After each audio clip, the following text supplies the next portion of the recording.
field is under green, and we are underway with the race of 1,000 years, and Frank Villa will lead the field into the chicane.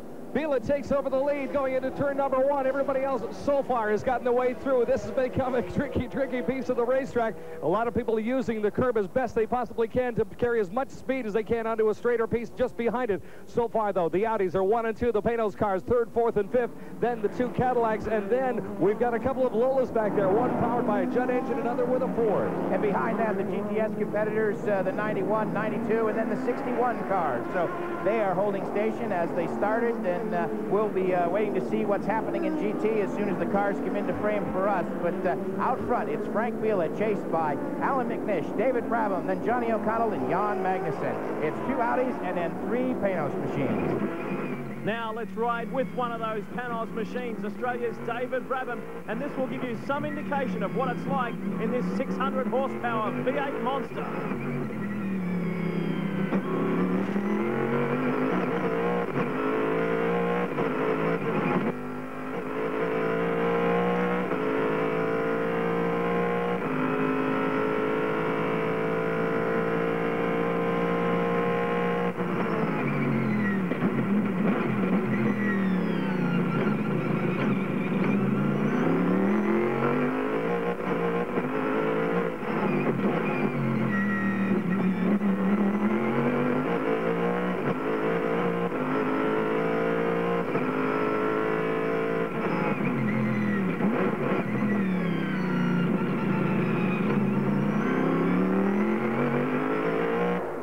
From one Panos to another, this is the number 1 Panos, Jan Magnussen and Klaus Graf. Magnussen behind the wheel. This is very early stages in the race, and this does not look good for that number 1 car. This is the 2001 spec Panos, the new 4-litre V8.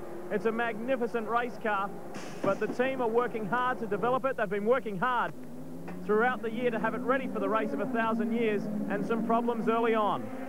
Dave Price, the reason why the number 1 Panos is out of the race?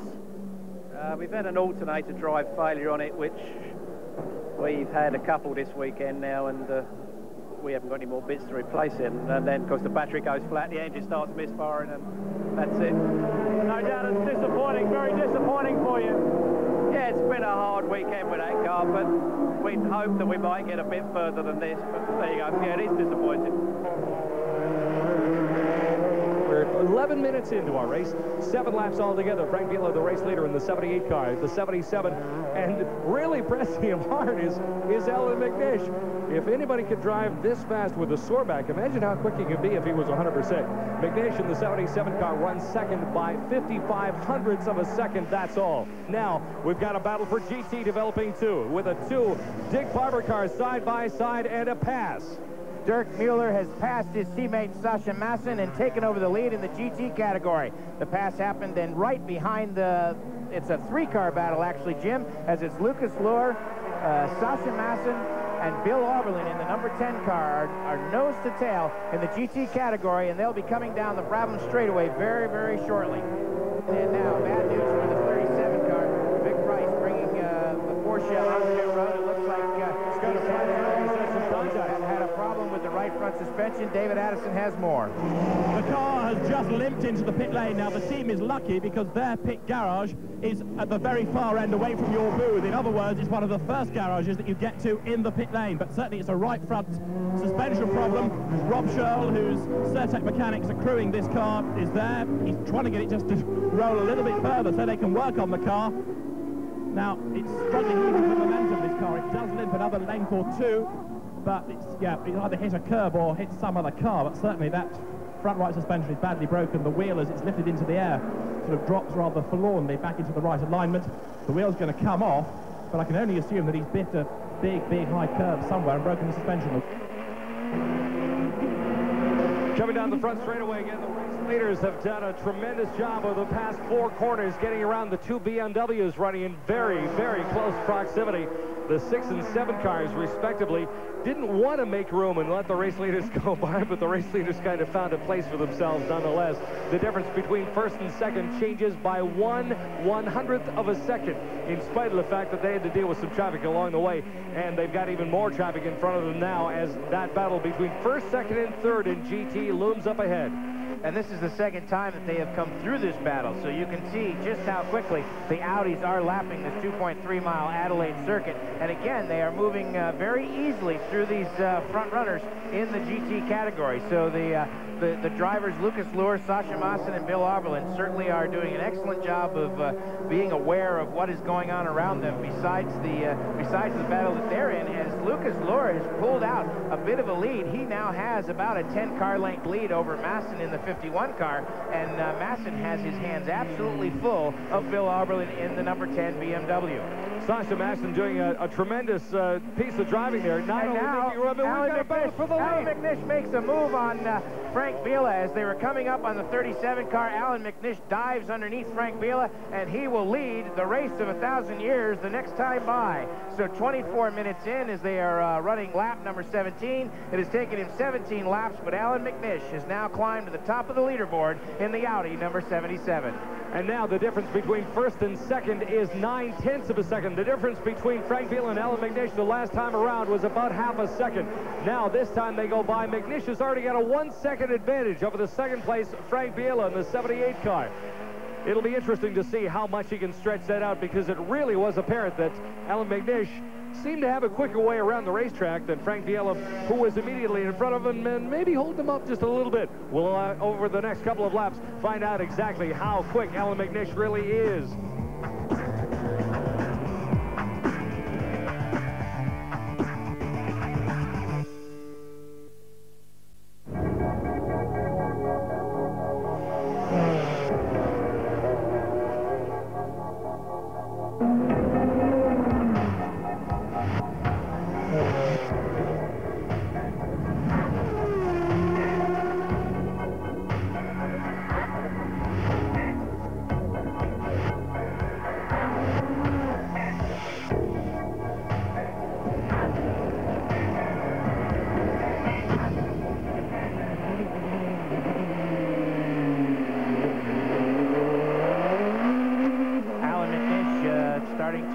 Stretch his legs a little bit around this 2.39-mile circuit. There's no stretching out in the GT category, as the top three in class, you can they are nose to tail once again as they have gotten in file in line behind the 37 car. It is Lucas Luhr leading Sasha Maassen and Bill Auberlen, and now they are separated by mere tenths from first to third. Actually, another interesting piece, courtesy of our friends over at Timing and Scoring, the difference between the two cars in that big battle for second place in GT, the 51 Porsche and the number 10 BMW, the difference is actually, as far as their fastest race lap, is 1/100th, actually 1/1000th of a second.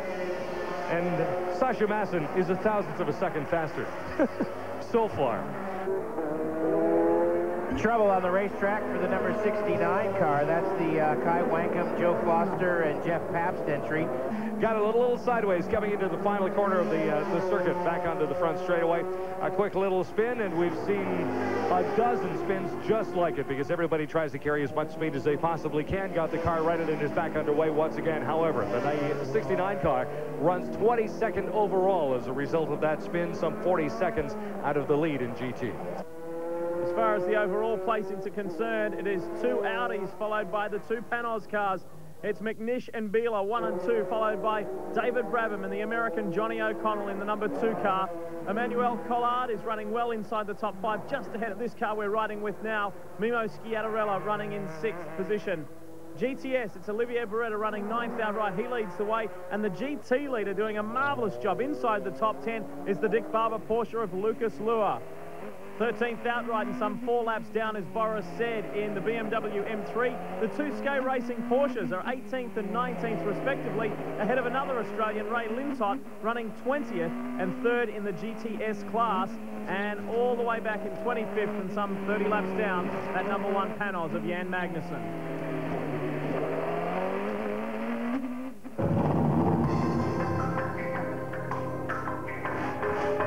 Adelaide is not only celebrating the return of sports car racing in Australia, but the return of competition on the full Grand Prix Street Circuit. Over the past 2 years, the V8 Supercars have raced on the Adelaide streets, but it's been an abbreviated track.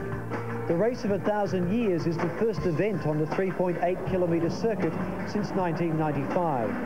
But the Adelaide Circuit is considered, with the people that are here this weekend, to be the street circuit of street circuits. And Bathurst is fantastic. All the other circuits that we have in Australia have their own notoriety. But I believe that the Adelaide Street Circuit is a very individual circuit. It's very highly regarded by these people here. The wide straights, the overall width of the course is quite a surprise to the people that are here the first time. It's most unlike most other street circuits. Memories of the 10 years of Formula One from 1985 will stay with the Adelaide people for a long time. During those years, the circuit and its facilities received universal praise from drivers and teams. The exciting and challenging layout, coupled with the excellent vantage points for spectators, made it one of the most anticipated races each season. Most importantly, nothing has changed, and the Le Mans Series competitors will experience everything the F1 boys did. The tight turns of Wakefield Street and East Terrace, the long stretches down Jones and Bradley Straights, and who could forget Stag Corner, or Cooper's Corner, as it is now known. It is much faster as it looks, you know, and you have the chance to use some runoff areas to be really fast. It's very challenging, very demanding. You have to have a very good car setup, so it's the best, simply the best.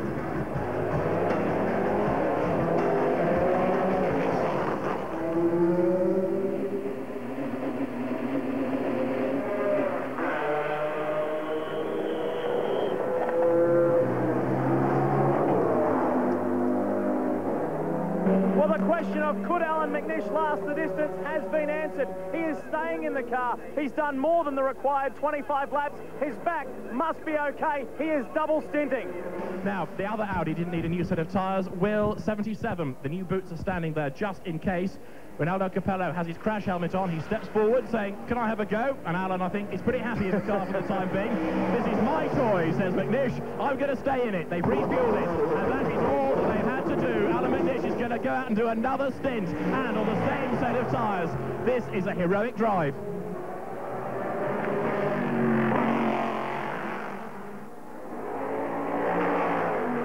So as he has all year long, Alan McNish is thrilled the fans of the American Le Mans Series, as all these drivers have. David Brabham, Frank Billy, Emanuele Pirro, Dindo Capello, they have all put on fantastic shows, and this is the type of toughness that we've come to expect from all the drivers in the American Le Mans Series. Alan McNish gets a lot of credit because he is the champion this year, but certainly there is no driver in any of those top teams that certainly has to give way to Alan as he continues to, as he is in fact, according to scoring, held the lead after the pit stop. So as they have double stinted the tires on, yeah, as he would have, because Frank Vila stopped first, so that gave him enough of an advantage. So Alan McNish has held the lead after the pit stop. And oh, bad news for one of the BMWs. Who is it? Boris Said. Oh, that is too bad. Boris Said has come to a stop out on the racetrack, and the marshals are pushing the car to a safe spot. We're seeing some onboard pictures of Boris on the big screens, and let's see. That looks like that might be turn 5 in the turn 5 area. So sad end for Boris Said.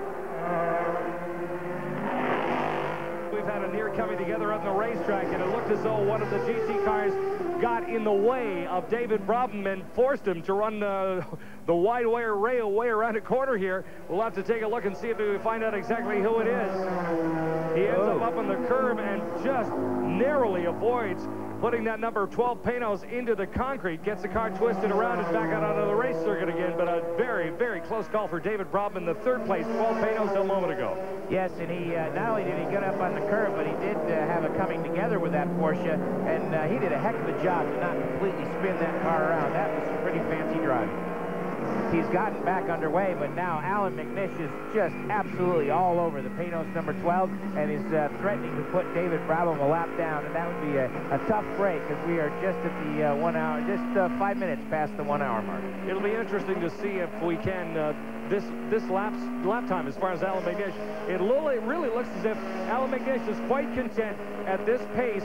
He'll stay with him and wait for David Brabham to let him by, because the last thing he wants to do is give this race away, or by the other side of that coin, he doesn't want to take both these race cars out of this contest. It's very important to both of them. David is basically in his hometown as far as all the competitors concerned, and Adelaide Nation would love to win a championship with a victory today.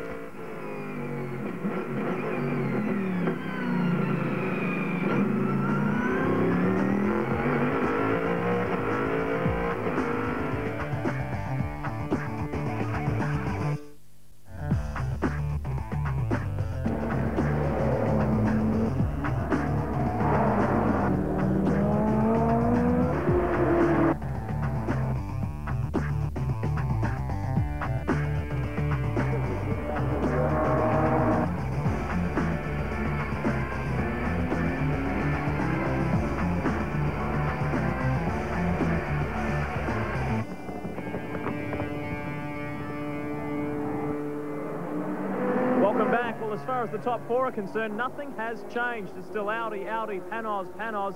The combination of Capello, McNish and Australia's Brad Jones lead by over 30 seconds. The two Dams Cadillacs running 6th and 7th, and an outstanding job by Sasha Masson and Bob Wallach to be running 8th outright and 1st in the GT class. Olivier Beretta, Carl Wendlinger and Dominic Dupuy, they've had some problems. They're running a little further back in 12th. And Rowan Skate, Doc Bundy and Wall running 19th, just ahead of Ray Lintott, maintaining that 20th position. And Hans Stuck, Van Overbeek and Boris said they've had their fair share of problems as well. Well, there is good news for the BMW contingent as now Randy Popes continues to lead, but we're waiting for him to make his pit stop. The 51 Porsche has a flat tire out on the circuit, though. Oh, that's horrible. That's horrible news for the Porsches. Oh, Wallach. We find out why Bob Wallach's got a flat tire and coming together with an Audi. With a 78 Audi. Bob Wallach got clipped by the 78 Audi as they were coming through the left-right section, turns 4, 5, and 6, and so he'll be limping in. It is the right rear tire. It is flat as he must make his way all the way down that long back straightaway now, and this is going to be a horrible break for Sasha Masson and his title hopes, and as well as Bob Wallach's. Boy, an incredible turn of events. The second place Audi runs into one of the cars battling for a class title over the course of the season, the number 51 Porsche, Bob Wallach. Bob brings the car in. They have to work on the rear suspension a little bit and make sure that's 100%. They change the right rear tire. Bob's back underway. However, he's lost a whole bunch of territory out on the racetrack. At the 1 hour 30-minute mark in GT, first place is Brian Cunningham's number 10 BMW. Second place, the number 5 Dirk Muller Porsche.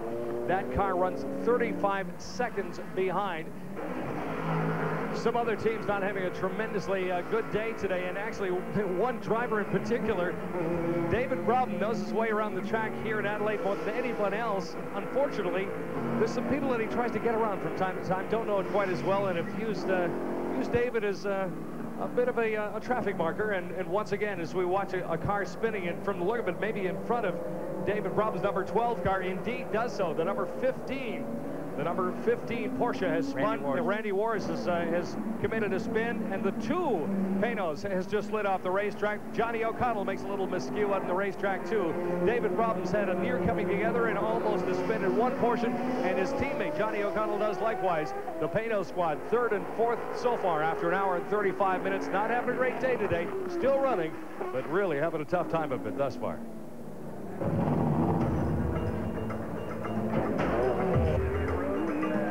The Le Mans Series race down under would be missing something if there wasn't a little homegrown talent on the starting grid. And come race time, there was more local drivers than expected. Heading the Southern Hemisphere contingent is the number 12 Panos of David Brabham, Greg Murphy and Jason Bright. All three are excited about the opportunity of driving together. To be in a big event like this with the three of us, with a real chance of winning this race, you know, again, that's a thrill for me as well.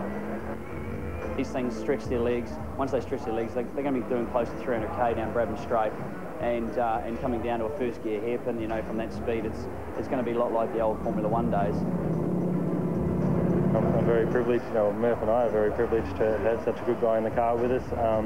Quite honoured to, you know, that he's, you know, jumped in with us, you know, being our first race and everything. So I think it's great. It gives us a real chance at winning, and you know, it's great to be in with such a big name. It was always going to be a tough task for Murphy and Bright, who had only driven the prototype car once in the lead-up to Adelaide. But team leader David Brabham was impressed at how easily the two V8 Supercar drivers took to the Pan-Aus at the Sebring test. They're two professional race car drivers. You know, they got in and they did a great job, and I'm expecting, you know, great things from them this weekend. They've driven here, so they don't have to learn the track. While the Pan-Aus threesome are the star attraction, there's another team further down pit lane that's just as patriotic.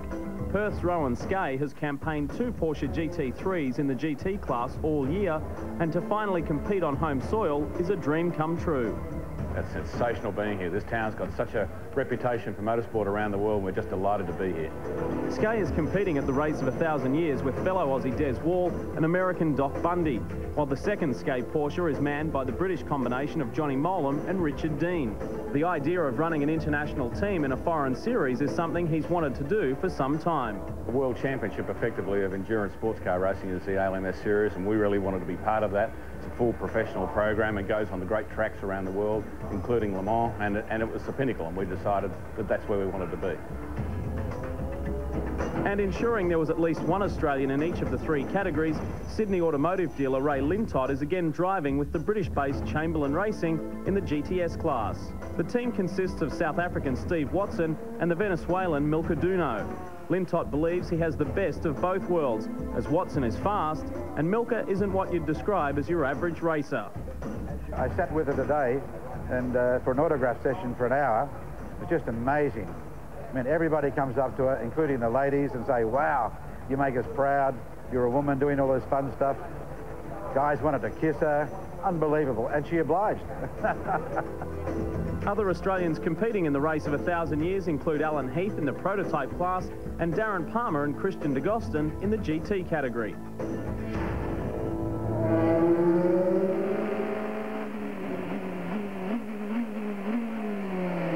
So far, the race order, we still have the 77, 78 cars are running, well, not exactly nose to tail out there, but first and second as they hampered quite a while. Third place, we've got the number 12, the Australian crew, with David Brabham leading the charge right now in the number 12 machine, running in third spot, about 40 seconds off the pace of the race leader. Is the number 10 BMW. Has done a quick spin for us on the racetrack, and now with the...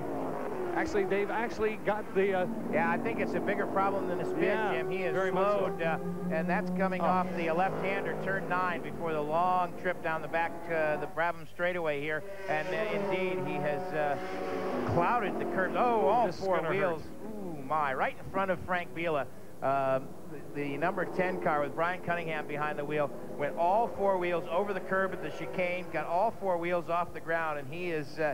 dinged that mount pretty hard, so and now he's nearly come to a stop. He's almost to the turn 10 area, and boy, it looks like he is really limping back here. Now on the racetrack, on the track. Lots of things going on. The 71 car has slid off the track, and also Didier de Radigues has taken the 0 car for a spin. So all kinds of things going on the racetrack. I wonder if things are getting a little slippery out there. It really looks as if it is, because suddenly we've had a whole bunch of people do little miscues on the racetrack. Nobody has met any harm yet. However, we'll get another look over the shoulder of Didier de Radigues as he comes into the corner and slides right through it. Actually, he was trying to make a pass of one of the prototype Panos cars, I believe, and just overcooked it a little bit. Gets the car all the way down the escape road there, and actually he made a pass to the inside of Johnny O'Connell. Unfortunately, the speed required to make the pass was too much to make the corner, too. And we've got a car in along pit lane. David Brabham makes a stop in third place after an hour and 43 minutes. Well, the number 1 Panos has already exited the race. The remaining 2 are running strong. David Brabham has done a good job to maintain third position on the road, but now it's time to hand over to Greg Murphy, undoubtedly one of the biggest moments in the Kiwis' career.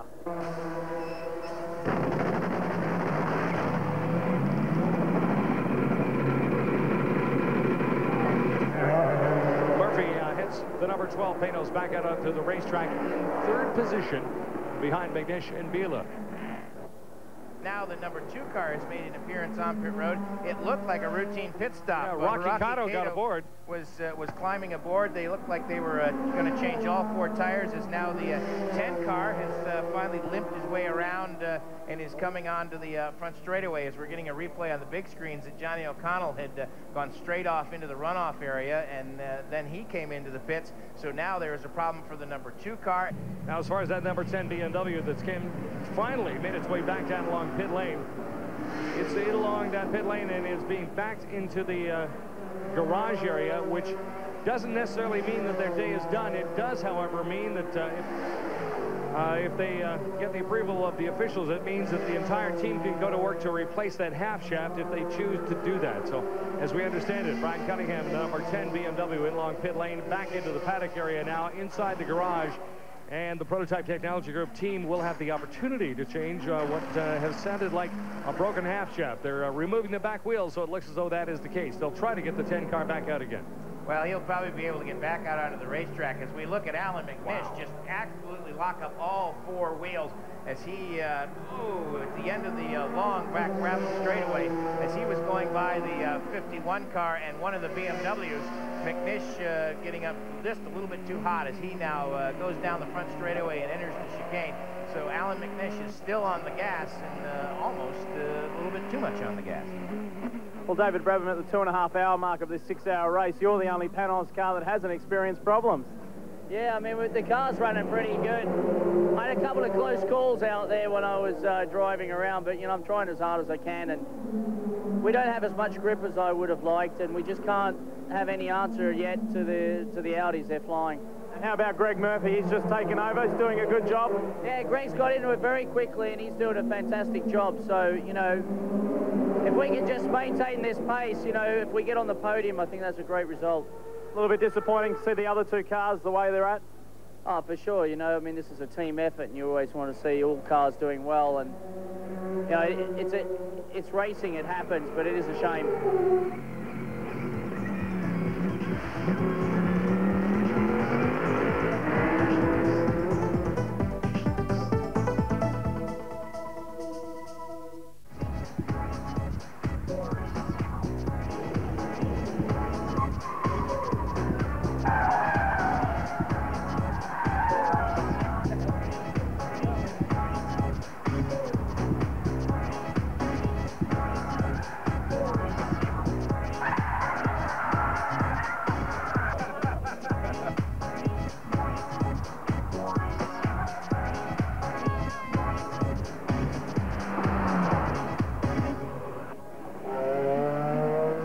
Crocodile car is coming in along pit lane. Alan McNish is going to maybe get out of the car finally. The guy reportedly has a sore back, and it looks as though as he unplugs the helmet, he wheels the car in along pit lane and will finally get a bit of a rest after leading this race for better than 1 hour and 30 minutes.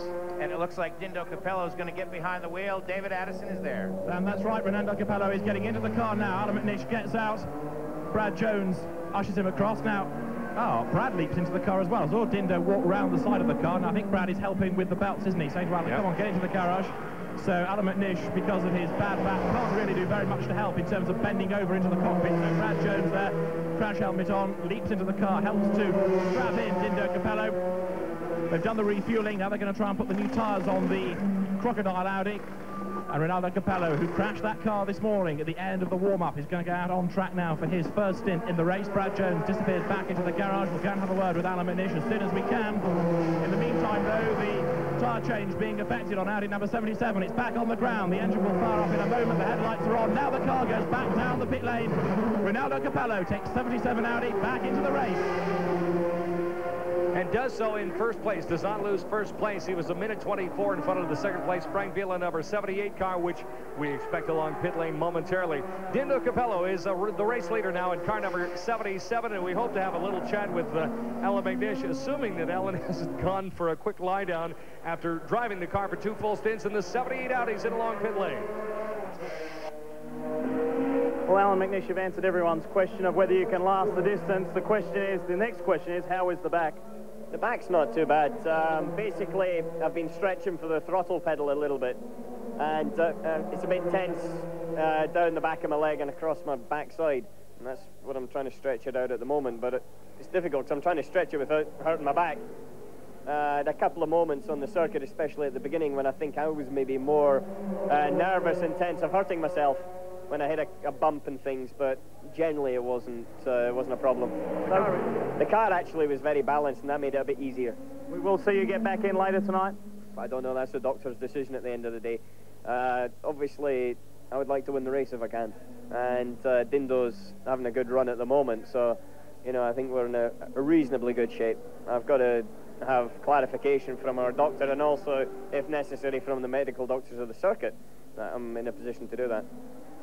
Also on pit road is the Franz Conrad number 28 entry, and Conrad getting out of the car, and it looks like now getting in is going to be Alan Heath. So the young Australian making his first appearance here in the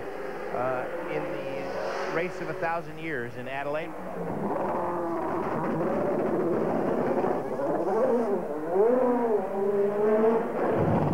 This weekend in Adelaide, the Le Mans Series can boast the best sports car drivers in the world, whether it be up-and-comers like Lucas Luhr or any of the 8 ex-Formula 1 drivers like Jan Magnussen or David Brabham. And that's one of the most attractive features about this series. It allows those drivers who have reached the pinnacle in motorsport the opportunity to continue their career in a competitive environment. In addition to that, it acts as a showcase for those competitors wishing to use it as a stepping stone to greater things.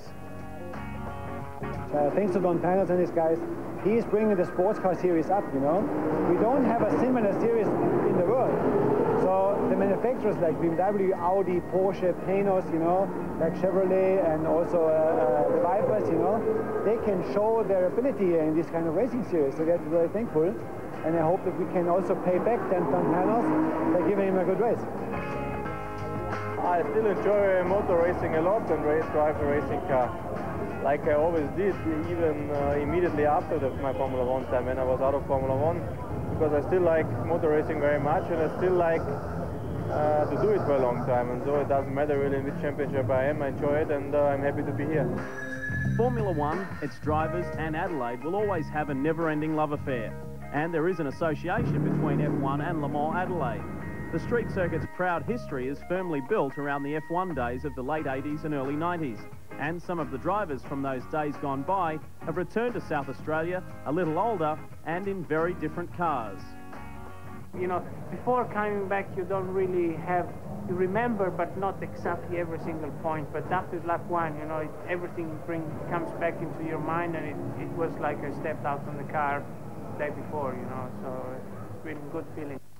For Australian David Brabham, this event has special significance, as it's close to his heart for many reasons. But the main one, simply because it's on home soil.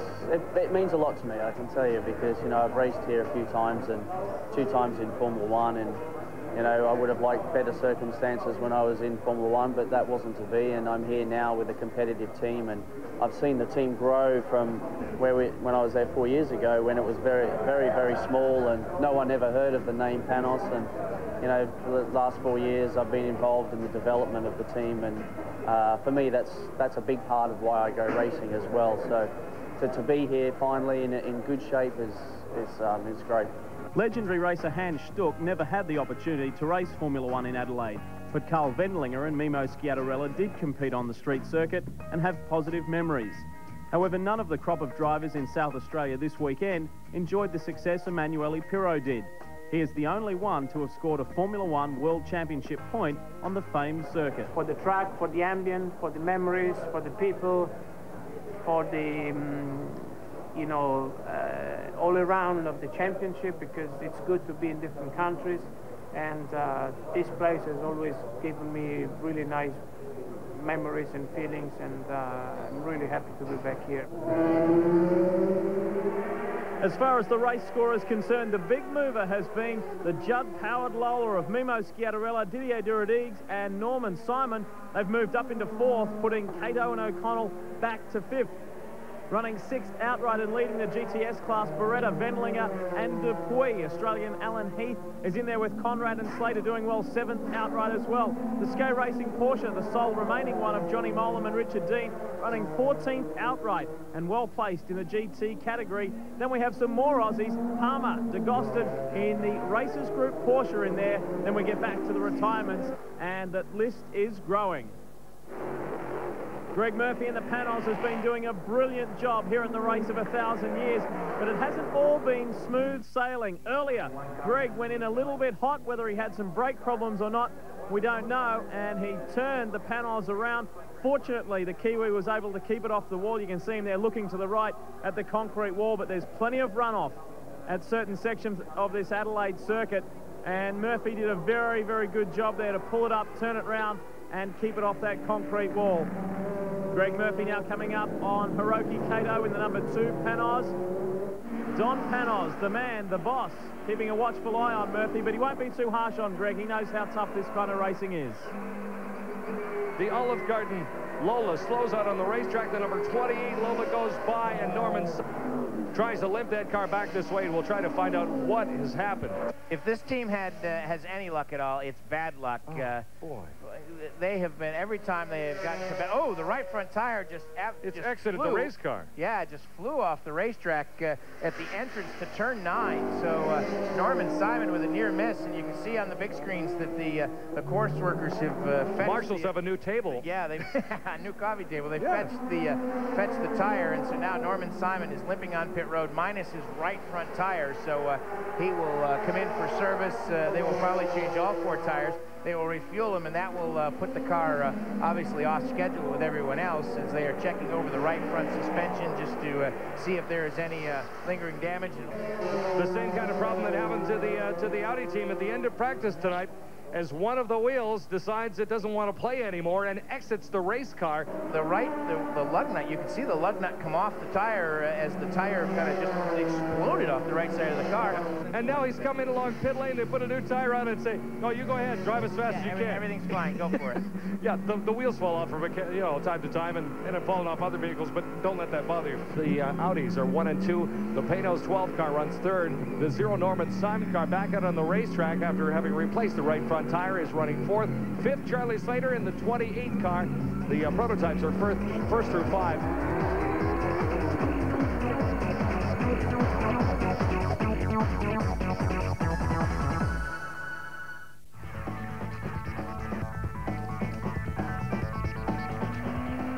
Coming down the start-finish line is the race leader. Dindo Capelli turns in lap number 119.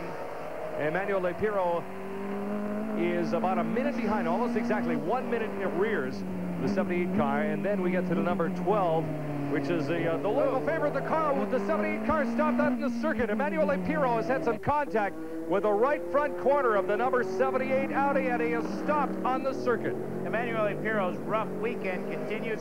He's already had a couple of spins in that car. He was not happy with the way things have been going, and now it is well and truly come unglued. As we take a look at a replay on the big screen, he has just passed Franz Conrad, trying to pass Franz Conrad in the 28 car. Oh, my heavens. Gets out into the marbles, and the car slides wide and into the concrete. Just understeered. He tried to turn left, and there was nothing there to be had, and Emmanuel Lepiro climbs out of the number 78 car. He surveys the damage on the right front side, and he is, I'm sure he's well and truly disgusted with the situation. He looks like he's going to try and climb back in, and he'll try to drive it back if he can. He wanted to get a feel for just how much damage there was at the front there. He'll rebuckle in and try and make his way back around into the pits. Indeed, Emmanuel Lepiro has the 78 car under power, and just in the nick of time, because Greg Murphy in the 12 car is now on equal laps at 118 with Piro. So we should see a position change there next time by, as Greg Murphy will be able to push the 12 car up into second place. As we're seeing on the big screens, another replay as Piro now is looks like he's almost made it to the pit entrance. No, not quite. He's got a little... No, I ways to go yet. Yeah. I was just double checking, but he's got to go almost all the way around the racetrack. That happened way over just past the end of the pit straight here. Oh, and he's pulling it off the racetrack. So it looks like Pirro is not going to be able to even get it back to pit lane. He has gone around turn 9 and onto the Jones straightaway, and was not even able to get it onto the Brabham straightaway. He has pulled it off into an opening in the wall. Tragic. And so that's a tough break.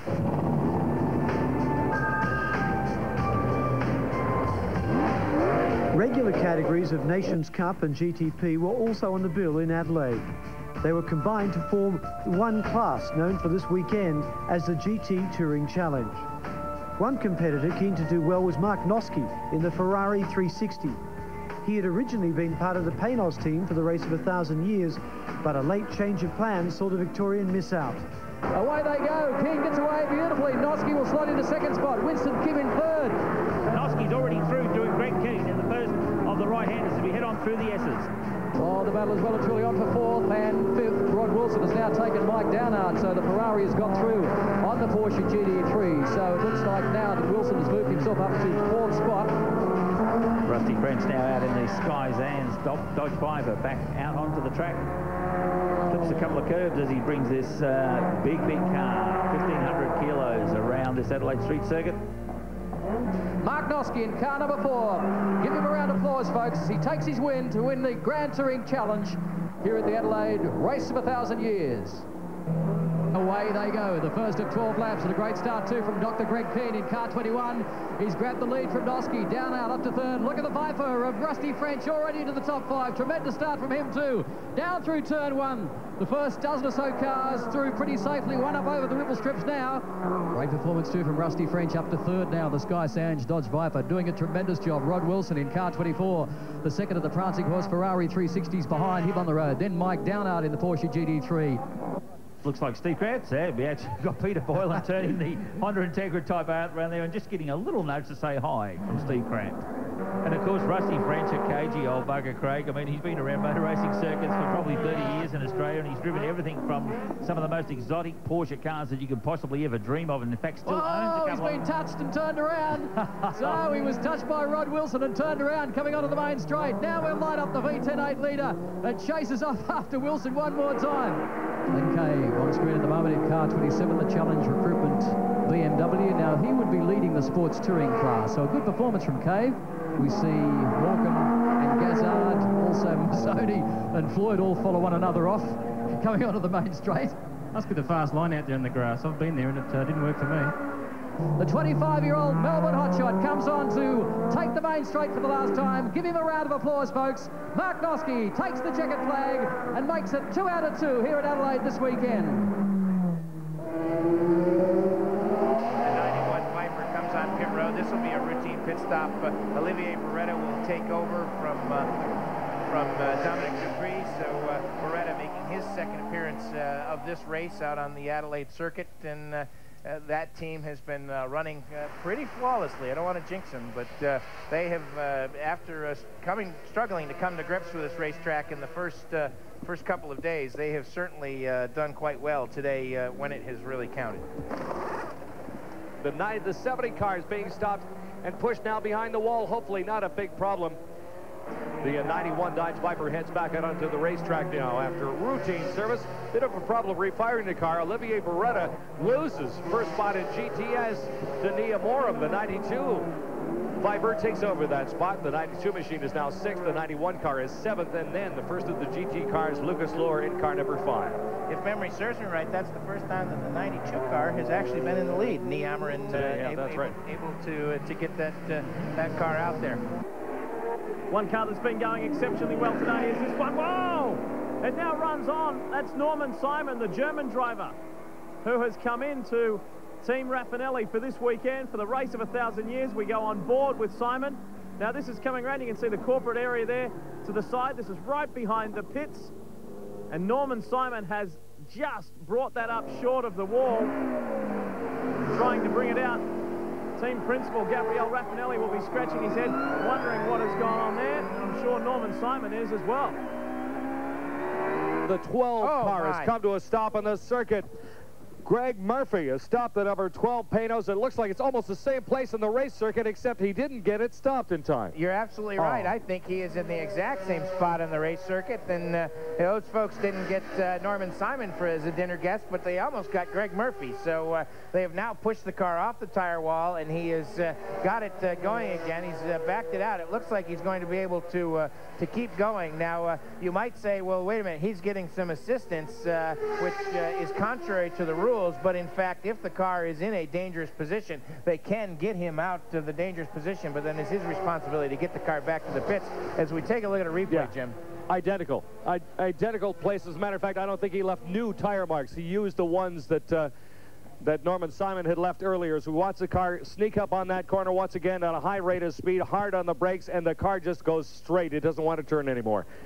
It looks like there were no brakes at all, because while Norman Simon was actually able to slow down, it looks like we had a stop-and-go penalty for the 8 Porsche right here below us. While Norman Simon was able to bring that car to a halt, it looked like poor Greg Murphy had no brakes at all. And when he hit that curb, he bounced it a little bit and didn't slow down at all, straight into the wall. And there's poor Lawrence. Jason Bright looking, actually the most dejected look I've seen from a race driver, and obviously from the look of things, I don't think Greg Murphy's going to bring it back. Yeah, I bet that's an even more dejected look underneath the helmet. Poor Greg Murphy as he shakes his head and kind of forlornly walks, puts his hands on his hips and disgustedly makes the longest walk in motorsports back to the pit lane to face his teammates and explain what happened. The 61 Viper, the Hugh Chamberlain car, has made a stop on pit road. Milko Duno will be taking over. And the 12 cars rolled, actually. It looks like he's gotten it going again. The 12 car is underway once again. He's going to try and bring it back. So, indeed, Greg Murphy, not giving up the ghost, has got the 12 car back underway and is back here on the racetrack. So, bad on us for giving up the ghost. Greg Murphy has certainly not given up the ghost, and certainly the crew now will at least get a chance to look that car over and see if there is any opportunity to get back out on the racetrack, because if attrition keeps going the way it's been going, we still have 2 hours and 15 minutes remaining in this race. It may be, depending on how long the team thinks it'll take to get this car back underway, we may see this 12 car back out on the racetrack very, very shortly. Well, it's real pressure time inside the Panos camp. There's just a handful of laps remaining for them to hold on to third place. Greg Murphy, things were going so well. What happened? I honestly don't know. We're trying to work out now if something did go wrong with the car or not, because it looked on TV, the guys said it just didn't turn. I tried to turn, and when I realised it wasn't going to go around the corner, I tried to straighten it up, and I must have, when I hit the grass, it just kept going. So I honestly don't know. I don't know if I made a mistake or I didn't feel like I'd done anything wrong. So it doesn't look like there was a wheel locked or anything. It just didn't turn. So I don't know if something broke before we hit or what, but it's got me buggered, I don't know. Fortunately, you've been able to get it back to the pits, and the boys are doing a great job. Yeah, well, my fault. I gave up because the wheel was coming underneath, and then the guys came and had a look, and obviously I got going again and got it back. So fortunate enough. Hopefully Jason will be able to get out and do some laps, because I'm devastated. It might not be lost, but as if they don't have enough things on their mind right now. The number 2 car rolls down pit lane, and they have already, even though the car's not even at a stop yet, the team has requested permission to go into the paddock.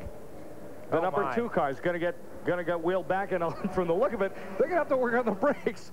As Hiroki Kato comes to a stop almost in time to avoid the crewman marking where the stopping location for him. And indeed, you were Johnny on the spot again, Jim Martin, as they have put a spinner underneath that car. They quite niftily turn it around in its spot right on a dime and then push it back into the garage area.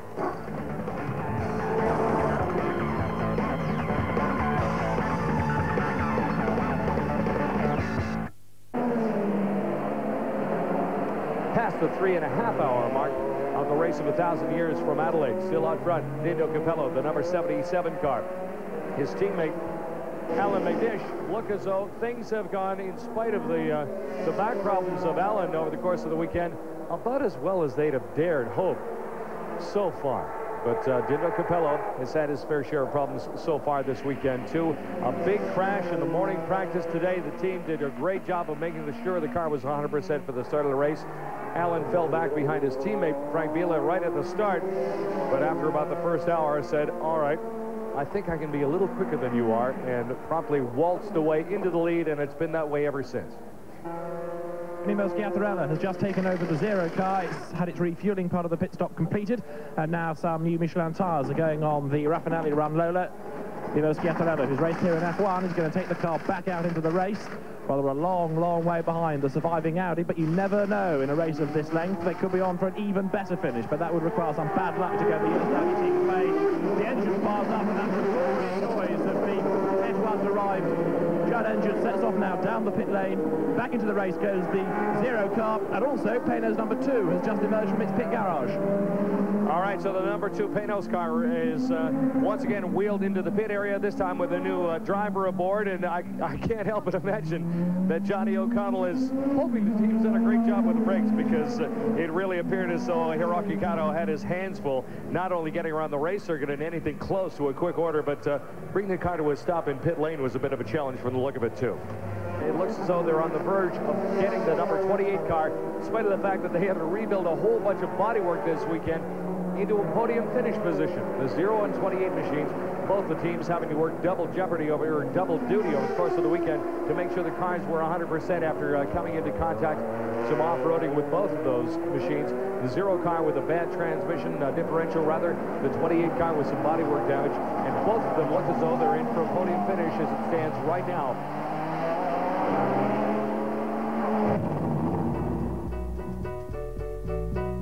While the impressive Panos race car is best known for its on-track efforts, it has a road-going sister. The Esperante is a hand-built American sports car manufactured in Georgia. Danny Panos, the son of billionaire Don, runs the plant, and together with his father is looking to expand the operation down under. But this time, a different car with a distinctly Australian flavour. The great racetracks and the great venues have had cars named after them. We've never heard of a car named Hockenheim or A1 Ring, but we have heard of them called Sebring, Monte Carlo, and Daytona. So I decided that, well, it'd be a great tribute to say to Adelaide, thank you very much. We're going to name this car the Adelaide Roadster. There's already been plenty of headlines about the Adelaide, and the entire project is gaining momentum. So much so, it looks like happening sooner rather than later, says Panos Australia boss Dean Rainsford. Within the next 12 to 15 months. Panos was unaware of South Australia's automotive manufacturing history when making the decision to build the new roadster in Adelaide. But now that he is, he says he's proud to be amongst the likes of Holden and Mitsubishi that use Adelaide as their base. Well, I don't want to be the biggest anyway. I just want to produce about 200 to 100 cars and get them out to the right-hand drive market in the world. There's plans for the Adelaide to be raced in the GT category, but for now, Don Panos is focusing on the road-going version. Adelaide has such a good climate that an open-top sports car, which could have a roof you put on it or take off, but an open-top sports car would be super.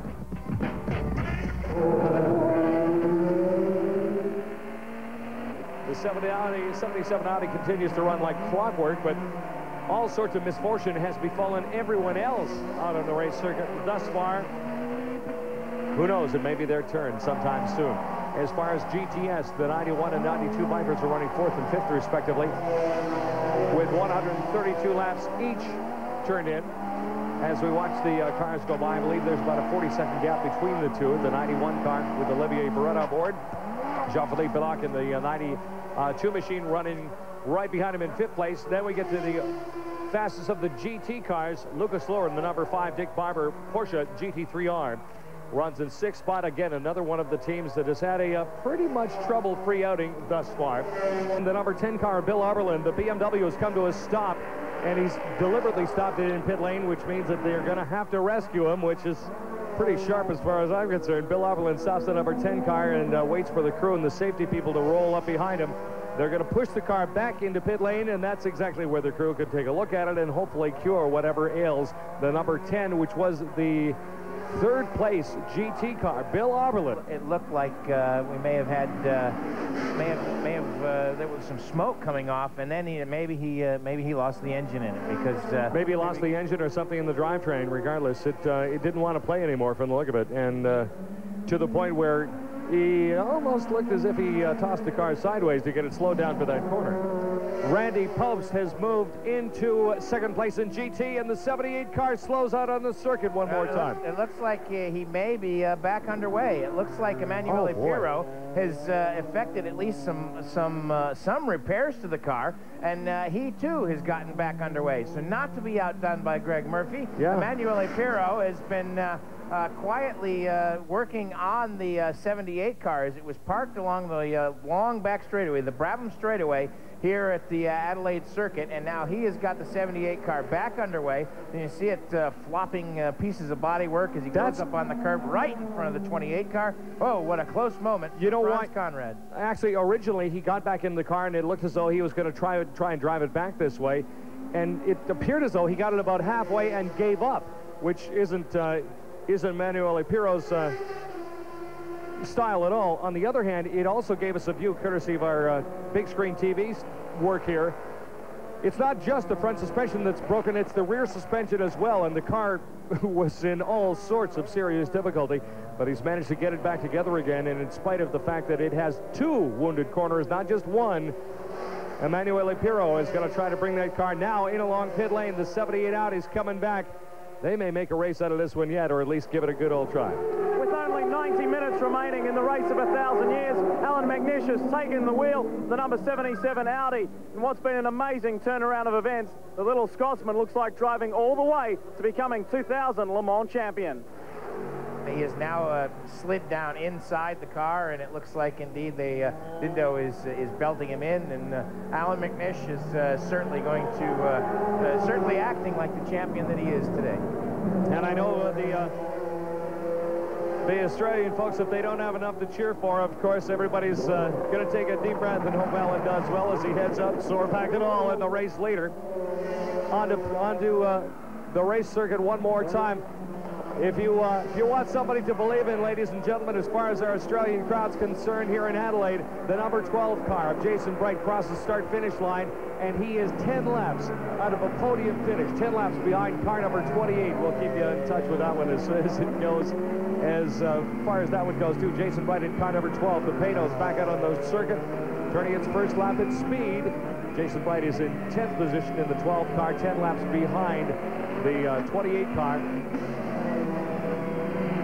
The Alan Heath, the 28 machine, is in third place. The 0 car, Mimo Scattarella, finds itself in second, and the number 77 car back onto the racetrack with Alan McNish. McNish continues to circulate as the 78 car is in along pit lane, and now the crew goes to work.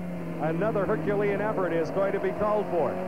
Well, Brad Jones, while things don't look too good for the sister car, it's looking great for the car you were meant to drive in. Yeah, it's amazing how far in front they are. You know, the Audi's a great car, and Alan did an unbelievable job in his first double stint, and you know, they're just really cruising around now. Is it a little bit disappointing for you not getting in there? Oh, of course. You know, I'd be lying if I said I wasn't disappointed, but at the end of the day, I'm sure I'll look back and go, well, you know, it was a fantastic opportunity. It was great to drive the car, and you know, it's a very professional crew. Bottom line is, I'm 4 seconds a lap slower than those guys, and you know, I haven't had a race in the car, so there's only one car left. I'm sure they don't want to take any risk, and so Alan's fine, and so he's in the car.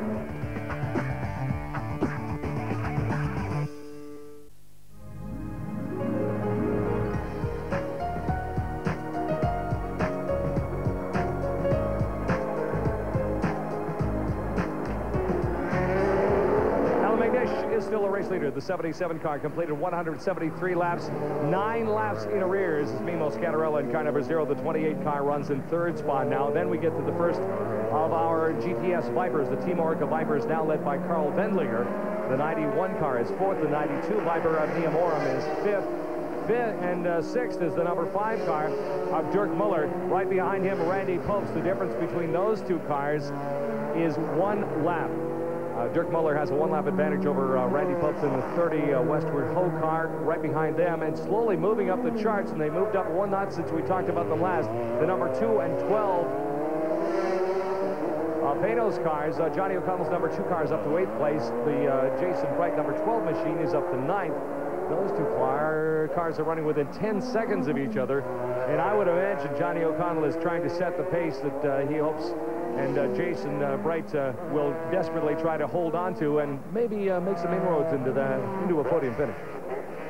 And the news down at the Audi pit is that Frank Biela is putting on his crash helmet and he's almost ready to go. There's still a bit more work going on Audi 78, but Frank, who, as I said a while ago, was in his civvies and put his race suit back on. And I just bumped into him in the paddock and he said, right, I try again. So he's going to go out and possibly get through to the end of the race. Emanuele Pirro, I still haven't found, despite him bringing the car back, he's, I think, gone into hiding. He's a little bit embarrassed. On the first day of practice, he went off and spun the car, and ever since, really, he's been kicking himself and making that mistake. But Frank Biela is going to get back in Audi number 78 in the next few minutes. The final few elements of the repairs on that car are just being completed, and then we're going to have the 2 Audis back on track.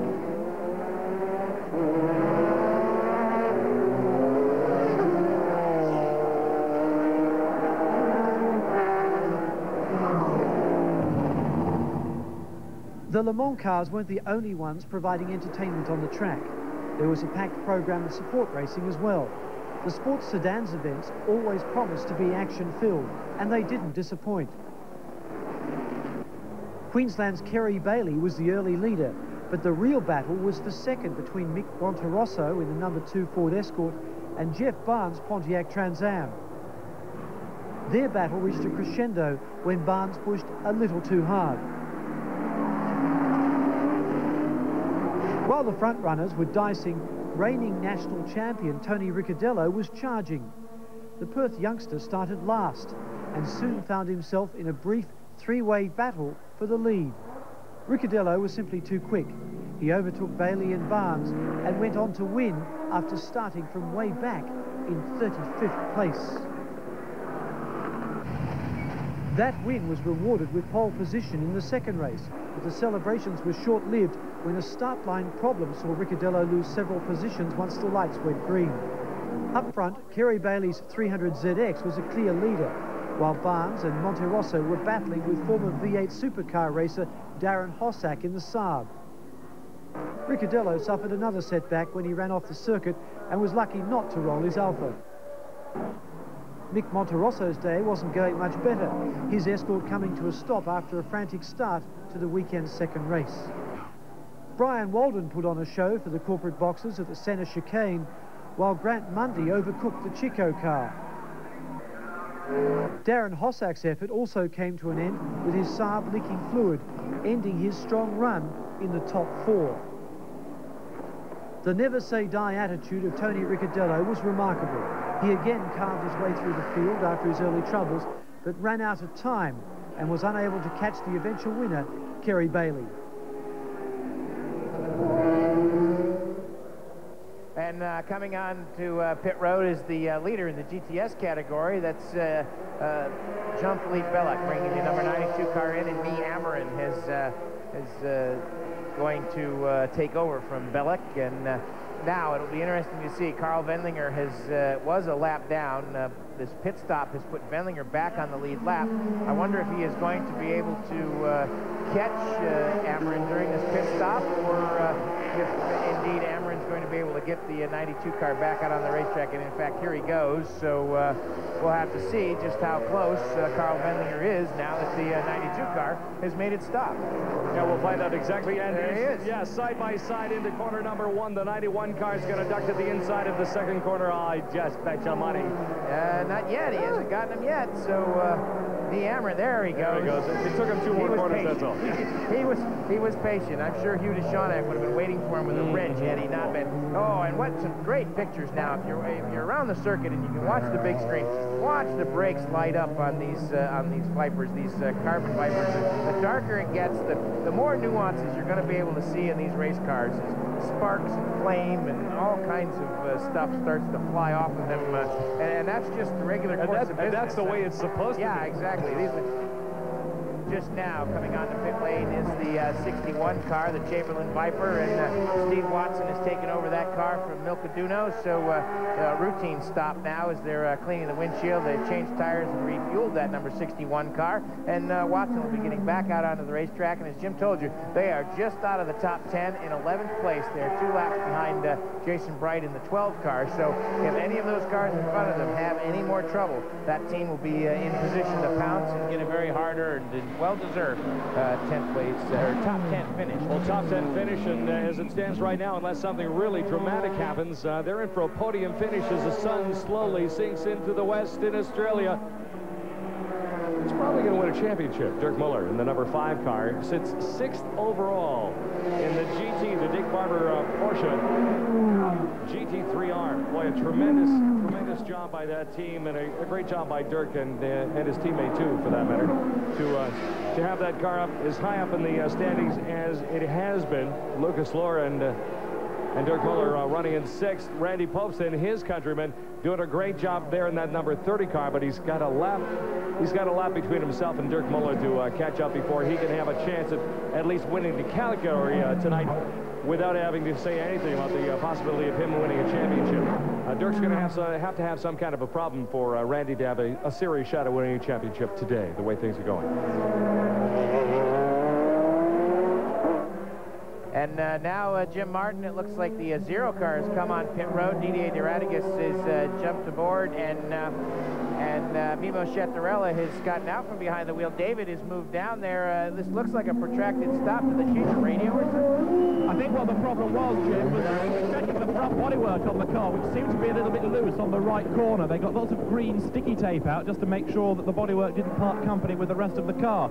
So the driver change and tires and fuel, that bit was fine. But whilst the car was in the pit lane, they took the opportunity to make sure that what they thought was rather loose bodywork was secure for the rest of the race. That was really why they lost the extra time. Sounds like a good plan. Things are awfully close. The last thing you want is to have a piece of bodywork come flying up. And the number 2 Panos has come to a stop. Johnny O'Connell is going to stop the car and trade it over to Hiraki Kato. He's going to get aboard that machine while they change drivers. They're going to change tires as well. A new set of Michelin go on that car. So the number 2 Panos team seems to have, for maybe the first time all day long, a very routine stop, or at least that's the way it looks, and we hope for that. David, does it look as routine down there as it does to us up here? Just about. I mean, compared with the rest of their day, it's routine. Away it goes now. He very nearly set off with still 2 drivers in it because they were determined to get the car out as quick as possible. But yep, driver change, tires, fuel, back into the race it goes. Every time I walk past the Panos pit, something seems to be happening. They really have earned their money in the, what we had, 5 hours so far.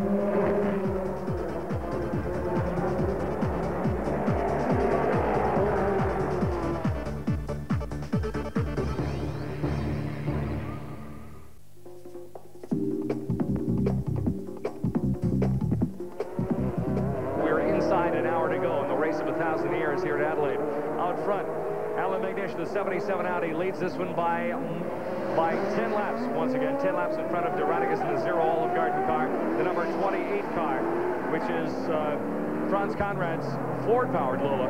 The 28 car runs in 3rd spot, and he is well back from the race leaders. 19 laps, as a matter of fact. And then we get all the way back to the first of our GTS Vipers, the 91-92 cars. 4th and 5th, the 5 car of Dirk Muller runs in 6th place overall. It is in 1st place in GT. 2nd in GT is another one of the Dick Barber Porsches. John Graham finds himself in a podium position right now with his teammates in car number 15. Fallon Heath in the 28 car soldiering along. He has 9 laps out of 2nd place, but in 3rd. And I have a feeling this race could become interesting. The number 12 Panos is capable of sufficiently fast laps that they might be able to make up that 8-lap difference over the space of our next hour, a minute, and how many seconds? Hour and I don't have that many now. figures. I can't count that. Hour and 1 minute. And the 12 car has... Deratigas in car number 0 has slid off the race course. Oh, that's certainly not good news for the 0 squad. And he's now stopped. He's going to get going again, and that's at the end of the Brabham straightaway. He is at the end of the Brabham straightaway, and it looks like he tried to get going again, but now he is stopped. This is just... Jason poor Bright's Gabriele underway, Raffinelli has just got to be beside himself. You know who's going to be responsible for this if there is a serious problem that stops the car? Me for telling the story about that. I know. Actually, from the look of things, and with some professional help from LeMans, looking over his shoulder, as Didier Deradigas puts his hands in the air and says, "Is somebody's going to come and help me here, or am I going to be stuck forever?" Yeah, it looks can't like find he a can't. gear. It looks like he can't find a gear. That's exactly right, Jim. Oh boy! Now the marshals come to his rescue, and at least they're going to push him out of harm's way. Well, yeah, that's a very dangerous spot where he was, because that's right at the end of the Brabham straightaway, and he was kind of crosswise in the runoff area. So if anybody came down that long back straightaway and had a problem, they would have nowhere to go. So.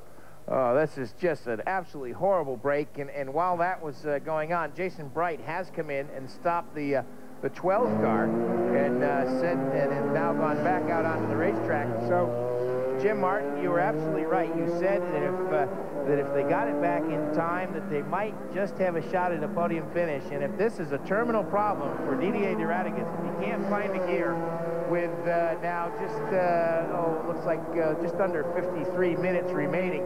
Jason Bright is on 167 laps. Deradigas has completed 183 laps.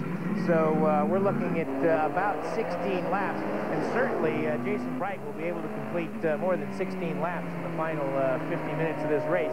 So through all their hard work, the guys on the 12 car could at least get a podium finish in their class. Well, and certainly it would be a huge disappointment for poor Gabriele Raffinelli. Jim, I don't think there's anybody in the American Le Mans Series that's had harder luck than that team this year. No, and for the look of things, we've got a car up against the wall. It's Jason Bright. Oh, my heavens. The 12 car has gone into another tire barrier. You really can't tell from the onboard shot just how much damage there is to the car. He's looks like he's trying to find a gear to see if he can back it out of the tire wall. So hopefully the car's not too damaged too much. And also, while that's going on, the 91 car, currently second place in GTS, is in the pits. Carl Wendlinger will be turning the car over to Dominic Dupree. And so that is a routine stop, as they are one lap behind their teammates, the 92 car, with Niamarin behind the wheel. But back out on the racetrack, as now we see a replay of the 12 car, Jim. Yeah, the car coming around the curve, and suddenly it turns left where there's a right-hand corner. Obviously, quite possibly, a gearbox problem or a brake problem. And watch it from the inside of the car. Here's an onboard view. Let's see. Over. Loose. Yep. Looked like it. The back end started to get loose on him. He corrected, and then it shot into the tire barrier. But it is a tire barrier again, and from the look of it, it didn't hit it all that severely. But it's in a place where we could see a full course yellow to get that car out of the way. Well, that's true. If it's unable to be moved on its own.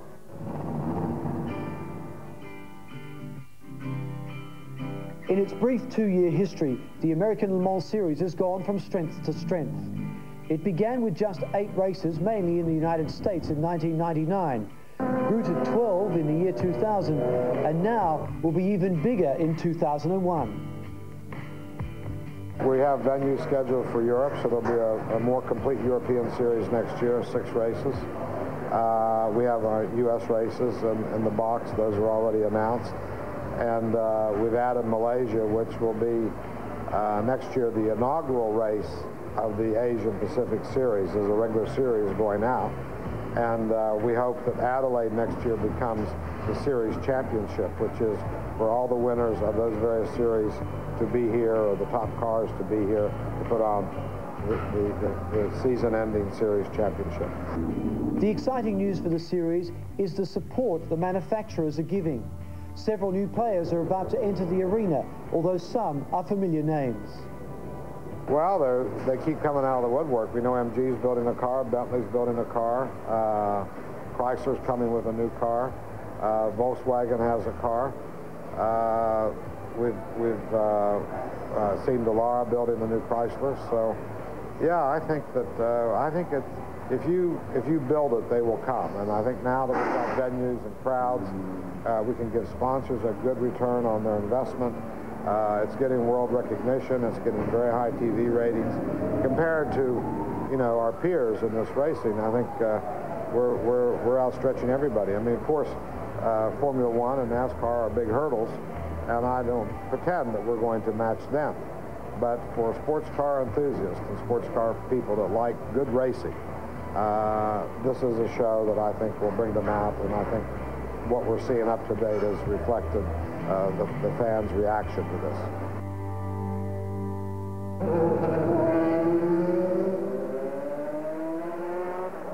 So Alan McNish is now behind the safety car, and this will give everybody that needs it that one final pit stop, and then we'll have a straight run and a straight fight to the finish of this race. We've got about now, as the clock ticks over yet another minute, we'll have looks like 43 minutes remaining in the race of 1,000 years. So this is also going to be give Jason Bright an opportunity to get pulled out of that mess that he's in. As we're waiting for pit lane's open. Pit lane is now open, so we will probably see Alan McNish come down pit road. We're waiting to see just what the situation is.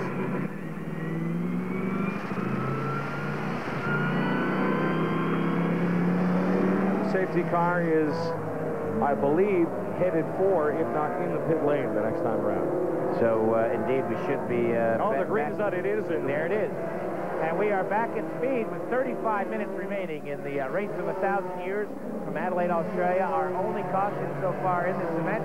Alan McNish leads, and because of and now we were talking earlier, Didier Deradigas at the end of the Brabham straightaway, pulling off the zero car, and now Franz Conrad in the number 28 car has completed enough laps that he's on 182 laps, and Deradigas is at 183 and holding. So after 2 more laps, Franz Conrad will have launched that team from near oblivion a couple days ago when the car was looked like a basket case when it came back on a flatbed. When it came back on a flatbed to possibly a second-place finish in the race of 1,000 years. So, and who says the privateers can't compete? You know, you got to finish first. Hey, it's going to be a tremendous result the way things are going. The 77 car leads. The zero machine is still listed as second overall. Franz Conrad's number 28 car listed as third will quite possibly finish in second place. It could be interesting to find out who actually does finish third in prototype. The number 12 car sits in along pit lane. Jason Bright sits forlornly at the wheel, and boy, if nothing else, the crews are sure getting a whole lot of practice of doing this in Australia, and I would imagine it's not the way they wanted to end the season.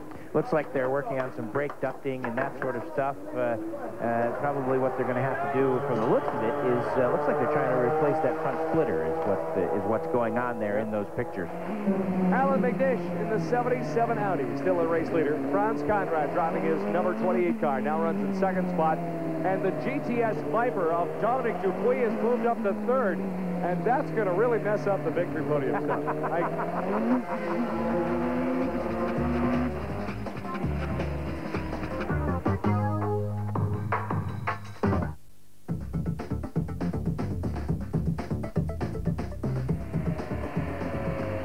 And we are now just a little bit over a minute to go, 1 minute and 5 seconds remaining in the race of 1,000 years. Alan McNish on cruise control in the Audi number 77. Franz Conrad going to be the best finish that team has had in a long, long time. And what a thrill it must be for Franz to be able to drive his own car across to take the checkered flag in what has got to be one of his best finishes in many, many years, and certainly his best ever finish in the American Le Mans Series. So certainly a gentleman, and now we wait for the number 77 car to come onto the front straightaway. And if he slows the pace up just a little, we anticipate he might get a checkered flag.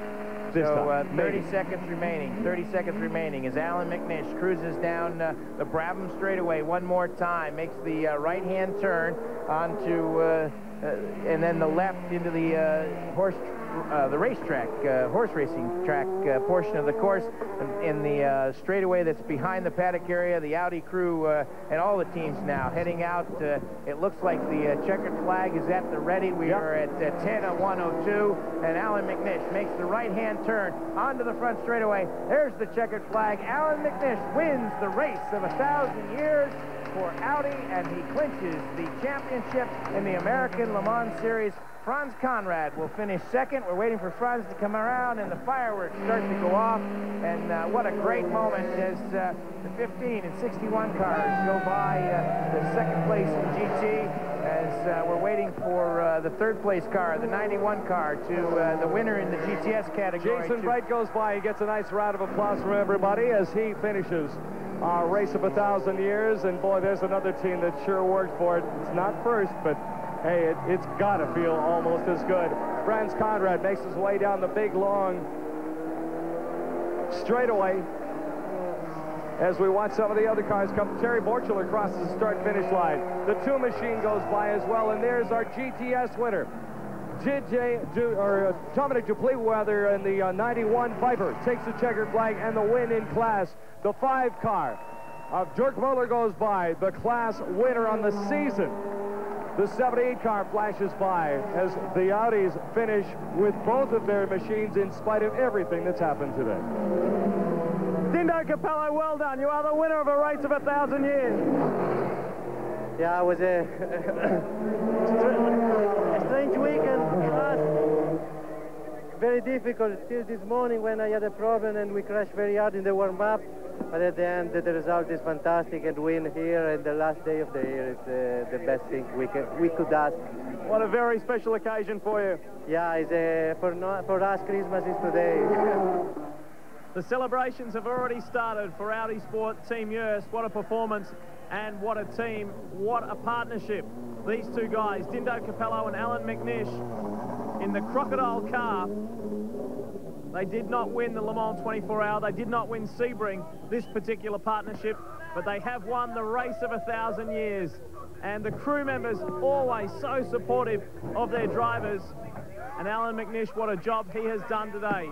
Under very difficult circumstances, look at him getting out of the car very gingerly, just protecting that lower back. What a performance. 2 lots of double stints for the 31-year-old Scotsman. He celebrated his birthday in the lead-up to this race. He wanted to do it.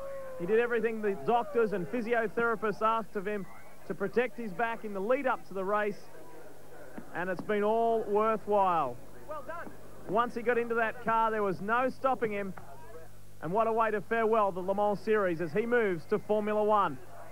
The crowd swells to the podium, and they've been marvellous this weekend. In excess of 120,000. Alan McNish, it may not have been Sebring, it may not have been Le Mans, but what a New Year's gift and what a way to leave the series. It's a fantastic finale to the year. You know, this race was one of the biggest races of the year, and we had to work hard for it. I didn't think it was going to be possible, but Dindo did some fantastic work in the lead up to it, and really the latter half of the race was relatively simple, but you know, overall extremely happy, and there'll be some parties tonight. And that's exactly what the crowd is ready to do. Party to see in 2001. The podium presentation for this unique partnership. They are the winners of the race of 1,000 years. Alan McNish, Dindo Capello. Unfortunately, Australia's Brad Jones didn't get to drive in the race, but did a marvellous performance during practice. As the champagne is sprayed, Dr. Wolfgang Ulrich and Reinhold Joest from Audi, they will celebrate their drivers' wonderful achievements today. And the team, when they had to dig deep and work hard this morning when the car was crashed, and McNish getting a little emotional there with Capello and really enjoying the moment. Well, of course, we know that they are victorious here in Adelaide. We checked the other placings, and a great performance by Conrad Slater and Australia's Alan Heath to finish second outright and in the prototype category. Beretta, Wendlinger and Dupuis third outright, first in GTS, and Lucas Luhr and Dirk Muller first in GT, and an amazing fifth outright, and that would certainly put a smile on Dick Barber's face. Brabham, Bright and Murphy regrouping after those couple of incidents to finish ninth. The championship points as far as the prototype category is concerned, Alan McNish a clear winner, and Audi a clean sweep of the top 4 positions. The 2 BMWs of Muller and Lato, and David Brabham, the best of the Panos team, in 7th position. Olivier Beretta is champion again in the GTS category as the Team Orica Vipers say goodbye. They'll be in the prototype category next year. And Dirk Muller, the champion for 2000 in the GT class. Although the race of 1,000 years is only 1/4 the distance of the Great Le Mans 24-hour, today it threw up twice as much action. The race proved to be as grueling as everyone thought it would be, and Alan McNish proved to be a wonderful champion that he is. On behalf of everyone at your home of Motorsport Network 10, Happy New Year.